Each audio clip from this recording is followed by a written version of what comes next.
प्रेक्षकांनो, छोट्या बयोची मोठी स्वप्न या मालिकेत आज बयोला या गौतमीचं आणि दुष्यंतच्या अफेअरबद्दल कळलंय. सुरुवातीला आपण बघतोय विशाल बयोला आवाज देत असतो, पण बयो तिच्या तंद्रीत चाललेली असते. मग विशाल म्हणतो, काय ग एवढा कसला विचार करतेस तू? बयो म्हणते, काय नाही ते सर. विशाल म्हणतो, तुझी झाली की नाही सत्काराची तयारी? उद्या यायचंय हां सत्काराला. तेव्हा ही बयो म्हणते, नाही मी नाही येणार आहे. ती जरा स्पष्टच बोलते विशालला. विशाल म्हणतो, अगं काय बोलतेस तू हे? तू काय नाही येणार आहेस शुभंकर सरांच्या सत्काराला? तेव्हा बयो म्हणते, सर मी त्या कॉलेजला ॲडमिशन म्हणजे आता मी तिथे राहणार नाही आहे, मी दुसऱ्या कॉलेजला ॲडमिशन घेते आहे. मी प्रोसिजरबद्दल पण माहिती काढली आहे की मी जर दुसऱ्या कॉलेजला ॲडमिशन घेतलं तर तिथला कॅन्डिडेट ह्या कॉलेजला ॲडमिशन घेईल, अशी अदलाबदली करता येते. विशाल म्हणतो, तू बरी आहेस ना? अगं तुला कसं जमेल हे सगळं ॲडजस्ट करायला? विशाल तिला समजवतो की अगं इतकं सोपं नसतं ते. तेव्हा बयो म्हणते, रवळनाथाच्या कृपेने मला ना खूप मोठे वादळ पार करायची सवय लागली आहे. हे तर माझ्यासाठी काहीच नाही आहे सर, तुम्ही नका काळजी करू माझी. आता तिने ठरवलंय, ती म्हणते मला निघायला हवंय, मला माझ्या एका मैत्रिणीला भेटायचं आहे, या सगळ्या प्रोसिजरबद्दल विचारायचं आहे. आणि ती निघून जाते. रस्त्यात आरव पण आवाज देतो तिला, पण ती आरवकडे सुद्धा दुर्लक्ष करते. आरव म्हणतो, काय झालंय बयोला, अशी का गेली ती निघून? विशाल म्हणतो, तिला सत्काराला यायचं नाही आहे, ती कॉलेज बदलायचं असं म्हणत होती. आरव म्हणतो, नाही नाही मी असं होऊच देणार नाही आहे. सत्काराच्या दिवशी बाबाला त्याची बयो नक्की भेटणार म्हणजे भेटणार. आरवने ठरवलंय की बयोचं सत्य शुभंकरांना सांगायचंय. विशालला खरं तर खूप बरं वाटतंय हे ऐकून, पण आता बघूयात पुढे काय होतंय ते. तर आता ही इरा आहे ना प्रेक्षकांनो, खूप मोठ्याने आरडाओरडा करत आली आहे. बाबा बाबा मम्मा खाली आहे. शुभंकर म्हणतात, अगं काय झालं तुला इरा, शांत हो, पाणी पी. आता ती म्हणते, ते काही नाही, मला सांगा तुमचं रिलेशन काय आहे. गौतमीला जरा टेन्शन येतं. ती म्हणते, हे काय तुझं नवीन इरा?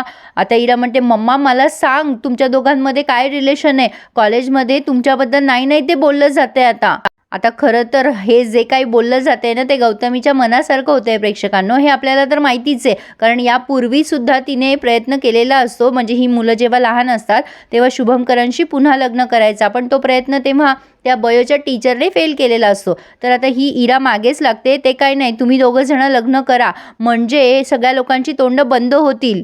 ती आधी सांगते की कॉलेजमध्ये काय काय बोलतात वगैरे गौतमीबद्दल. तर आता सुमनला खरं तर अजिबात हे पटलेलं नाही आहे. इरा म्हणते, ते काही नाही, आत्ताच्या आत्ता डिसिजन घ्या. गौतमी म्हणते, अगं इरा जरा शांत हो, उद्या तुझ्या बाबाचा सत्कार आहे, त्याच्यासाठी किती मोठा दिवस आहे हा, आपण नंतर करू नये या गोष्टीवर विचार. पण इरा म्हणते, नंतर वगैरे काही नाही मम्मा, मला आत्ताच्या आत्ता डिसिजन सांगा म्हणजे सांगा, नाहीतर मी त्या कॉलेजला जाणं बंद करणार आहे. मी माझ्या पॅरेंट्सचा झालेला अपमान सहन करू शकत नाही. गौतमी तिला खूप शांत करायचा प्रयत्न करत असते, पण इरा काही ऐकत नाही आणि तिथून तनतन करून निघून. तिथे सगळेच जण आहेत, आरव बयो सगळेच जण हजर असतात. आता इरा निघून गेल्यावर गौतमी शुभंकरांना म्हणते, शुभू तू काही टेन्शन घेऊ नकोस हां, तुला माहिती आहे तिचा स्वभाव कसा आहे. अगं इरा ऐक माझं. पण इरा कसली ऐकतीये. पण आता ही गोष्ट शुभंकरांच्या मनाला जरा जास्तीच लागून गेली आहे, कारण गौतमीबद्दल नाही ते लोक बोलत आहेत हे ऐकून त्यांना जरा त्रास झाला आहे. कारण गौतमी त्यांच्यासमोर आता चांगलं वागायचा प्रयत्न करते ना, त्यांना तिच्याबद्दल काहीच माहिती नाही आहे. आता सुमन विचारते बयोला स्वयंपाकघरात नेऊन, काय गं हे काय तमाशा लावला इराने? बयो म्हणते, अगं आते ती मला कॉलेजमध्ये बोलत होती, तिला असं वाटलं की मीच बोलतीये तिच्या आईबद्दल सगळीकडे. मी असं कशाला करेल, माझा स्वभाव आहे का सांग बरं. सुमन म्हणते, नाही ग बाय तू नाही करणार अशी. पण आता या हडळीशी पुन्हा कशाला लग्न लावून द्यायचं दादाचं? आधीच लग्न लावून वाटोळं झालंय माझ्या दादाचं. दुसऱ्या कुठल्याही बाईशी लग्न केलं ना तरी चालेल, पण या हडळीसोबत लग्न नको रे बाबा नको. पण आता काय करायचं ग बयो? बयो म्हणते, आता आपण काय करणार आहे, हे लग्न जर झालं तर फक्त इराच्या मनासारखं होणार आहे, तिला लोक काही बोलणार नाहीत ना मग.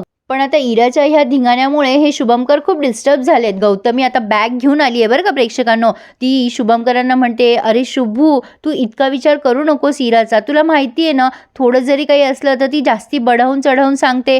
पण तू नको टेन्शन घेऊ, मी हे घर सोडून जाण्याचा निर्णय घेतलाय, उगाच तुम्हाला माझ्यामुळे टेन्शन नकोय. गौतमी लगेच आता निघून जात असते. शुभंकर तिला थांबवतात आणि म्हणतात, अगं थांब गौतमी, हा काय वेडेपणा, अशी कुठे जाणार आहेस तू एकटी आम्हाला सोडून?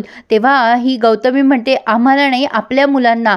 अरे शुभंकर, आपल्या मुलांना जर माझ्यामुळे त्रास होतोय तर मी हे नाही सहन करू शकत. आणि मला माहिती आहे आपल्या दोघांच्या लग्नाचा प्रश्नच येत नाही, कारण मी तुझ्या मनातनं कधीच उतरून गेली आहे. त्यामुळे माझं NGO आहे आणि माझ्या मागे बरीच कामं आहेत, मी ते सगळं एकटी हँडल करेल आणि मला तशी पण सवय आहे एकटी राहायची. तू माझ्याबद्दल एवढा विचार करू नकोस. आता हे सगळं गौतमी मुद्दाम इमोशनल करते शुभंकरांना. तेवढं तेवढ्यात बयो येते आणि म्हणते, काय मग डॉक्टर झाली का उद्याची तयारी सत्काराची? तेव्हा ही गौतमी म्हणते, अगं सरू उद्या ना तू सुट्टीच घे, आम्ही कोणीच घरी नसणार आहे. आता ही तर चालली होती ना बॅग घेऊन. असो आता हे शुभमकर म्हणतात, सरू तू सुद्धा ये ना ग सत्काराला. मग गौतमीला टेन्शन येतं, अरे बापरे ही हो म्हणते की काय. आता बयो म्हणते, नाही नाही मला ना जरा काम आहे उद्या, मग मला उद्या यायला जमणार नाही, पण तुम्ही जा सगळेजण.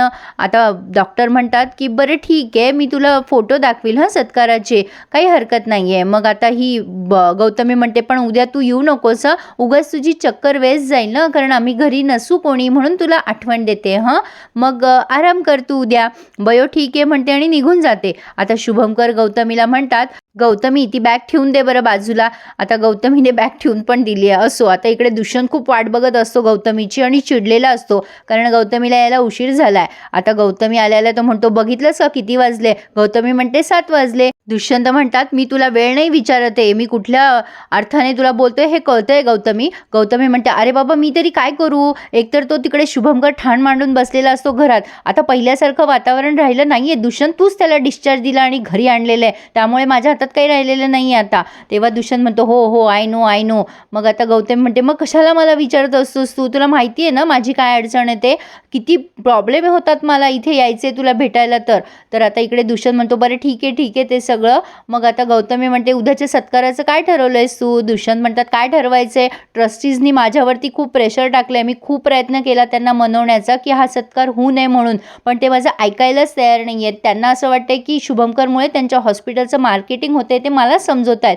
गौतमी तू बघ ना तुझ्या लेवलला काही करता आलं तर, कारण माझ्या हातात काही राहिले नाहीये. गौतमी म्हणते, बरं आहेस ना तू दुष्यंत, आता ऐन वेळेवर तोंडावर आलाय तो सत्कार आणि तू मला म्हणतोयस काही कर. मला तर सगळं मुश्किल झालंय घरामध्ये, मी काडी जरी टाकली ना तर तो भडका माझ्याच अंगावर उठेल. नाही रे बाबा नाही, मी आता काहीही करू शकणार नाहीये. त्यातनं त्या इराचं चाललंय लग्न करा म्हणून. आता दुष्यंत म्हणतो, काय कोणाचं लग्न, कशाचं लग्न? मग गौतमी सांगते, इरा मागे लागली आहे कॉलेजमध्ये, तिला कोणी काही बोललं म्हणे, तर ती म्हणते आता शुभमकर आणि माझं नातं काही आहे, तर आम्ही दोघांनी लग्न करावं अशी तिची इच्छा आहे.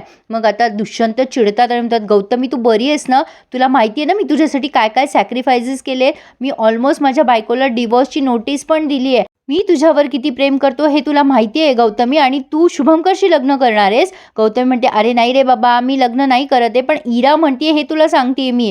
दुष्यंत म्हणतात, आता इरा म्हणते म्हणून तू शुभमकरशी लग्न सुद्धा करशील गौतमी, मला माहिती आहे, तुला माहिती आहे की मी तुझ्यावर किती प्रेम करतोय ते. आता हे सगळं या दोघांचं बोलणं ऐकलंय बयोने आणि तिला ह्या गोष्टीचा धक्का बसलाय.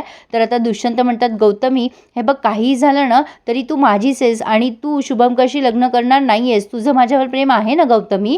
आता गौतमी थोडी म्हणजे अडखळतच बोलते, हो रे दुष्यंत, आहे माझं तुझ्यावर प्रेम. आणि इथेच त्यांनी हा रिव्ह्यू पूर्ण केला आहे. म्हणजे गौतमी सांगते की मला शुभमकरशी लग्न करायचं नाही आहे, आणि हे सगळं बयोने ऐकलंय. तर आता प्रेक्षकांनो बयोचा निर्णय ह्या गोष्टीमुळे बदलेल का हे पुढे बघूया. पण यावरती माझं असं मत आहे प्रेक्षकांनो की आता बयोला सगळ्याच गोष्टी क्लिअर झाल्या. जर तिला शुभमकरांसोबत राहायचंच नाहीये, त्यांच्यावर जर तिचं प्रेमच नाहीये गौतमीचं, तर आता बयोने हे सगळे त्याग करायची गरज येतच नाही ना. म्हणजे असा विचार बयो करू शकते, पण आता बयो कुठल्या पद्धतीने विचार करते आणि काय दाखवतायत ते पुढे बघूया. पुढे काय दाखवणार आहे आज त्यांनी दाखवलं नाहीये प्रेक्षकांनो. तर तुर्तास तुम्हाला हा रिव्ह्यू कसा वाटला मला नक्की कळवा, आणि आवडल्यास लाईक शेअर आणि सबस्क्राईब करायला विसरू नका. धन्यवाद.